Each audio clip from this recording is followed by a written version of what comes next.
Alright, gassed up. Well, it's time to go to work. Today's vlog, I kind of wanted to do an intro. I had a bunch of ideas of things to talk about, but I figured introducing myself and who you're going to be listening to would be a better idea.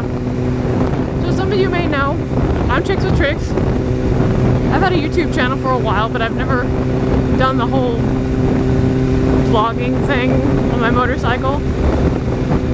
But I've always had GoPros, so I figured, okay, if I can mount a GoPro, I just need to get a little dongle for the microphone and a little cheap microphone, and well, here I am. I've been riding motorcycles for about 5 or 6 years now. But before that, I rode quads, actually. That's what I first learned how to ride a clutched vehicle, like a hand clutch. So I had a little bit of background in that. About a year before I started riding motorcycles, I rode off-road and then decided, oh, I really wanted to try riding bikes. So I got my motorcycle license and my first bike. First bike was a CBR 929, which was a really fun bike. That's where I got my love of... Alrighty. That's where I found my love of literbikes. It's definitely nothing like a modern literbike, but I did love the power band. It was grunty down low, made power up high, but it kind of petered off a little bit. Then I moved on and actually traded one of my quads and the 929 for a 2005 R1, an actual, for real liter bike. And that bike, that was a lot of fun. I should really have never sold it, but I thought that I wouldn't be riding motorcycles, or at least sport bikes, after my back surgery, which turned out to be wrong, as you can see. Live and learn, right? My first vehicle was a Mazda Miata, 1.6 liter, manual of course. So I really learned kind of car control and learning how to drive stick when I was 16. So I've been driving a manual transmission vehicle basically since then. I prefer a manual, even though I get very angry in traffic, but you know, when you're not in traffic, a manual's so much more fun than an automatic. Let's see, more things about me. I love pretty much anything with a motor. Off-road, on-road, 2 wheels, 4 wheels. Never really dealt with 3 wheels yet. Or 1 wheel. I don't think too many motorized things are 1 wheel. Oh, thank goodness. Right there was some terrible potholeage. It got pretty sketchy trying to dodge them on a motorcycle. Finally, they covered that. Woohoo! Okay, that's good news. I rode motocross bikes for a while. We have a badass track here. But that was after my back surgery. And I kind of said, that's pushing it a little bit. I love riding off-road, but I was tired of getting thrown off the bike. So, no more dirt bikes for now. It would be fun to have a supermoto. I do have a little mini supermoto. If you ever get the chance to try it, try a mini bike. They are so much fun. I can't even begin to explain how much fun they are. They're like a big motorcycle without all the worry. I definitely have a passion for 2 wheels. There's just something about a motorcycle that you can't get from a car.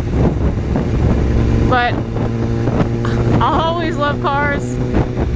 I'm big into drifting. You know, I know a lot of people don't really know what drifting is, or say, oh, you know, that's not a real sport. But it is. It's more like an art form, I think. It's a lot of fun.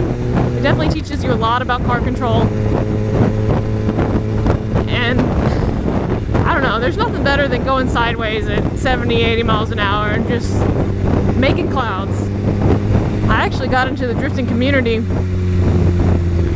by first being a photographer slash videographer.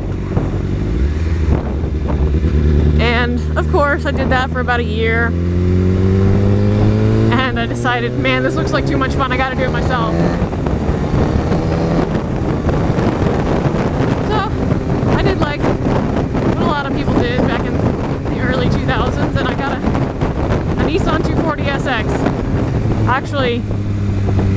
Had a lot of problems with the engine.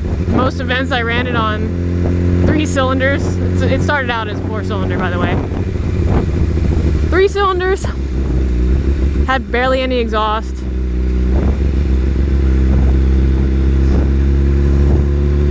But the no power actually really helped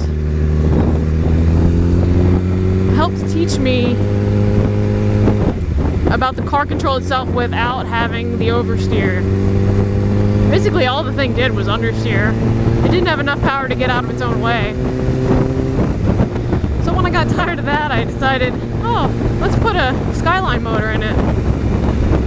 So I put a RB25, which is a turbo car. It's a turbo engine out of a Skyline that was only available in Japan. It's an inline 6. Actually, it's a pretty heavy motor because it's an iron block. Dropped that thing in there, and it was both a good and a bad project. I learned a lot, and I made a ton of mistakes. The car was super front heavy because it basically threw off the weight balance, and I sucked at drifting. I'm still not very good at drifting, by the way, but I was terrible back then.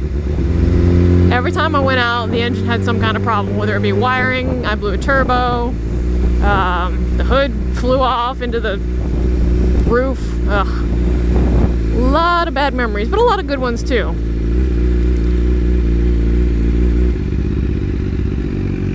So I ended up gutting that car, and it went to the scrapyard. Stopped drifting for quite a few years.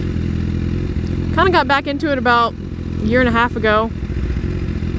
Went to a drift event and said, man, I miss this.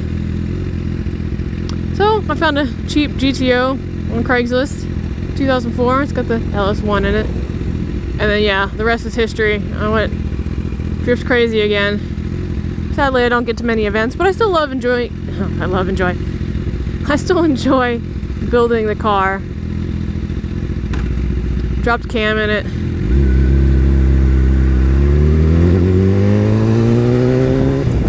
Of course, full coilovers. I'm all about handling. I think I've been to 3 drift events with the GTO now. So the last event was glorious. Like I said, I'm not that great at drifting, but I still had a whole lot of fun, and the car didn't break, as far as I know.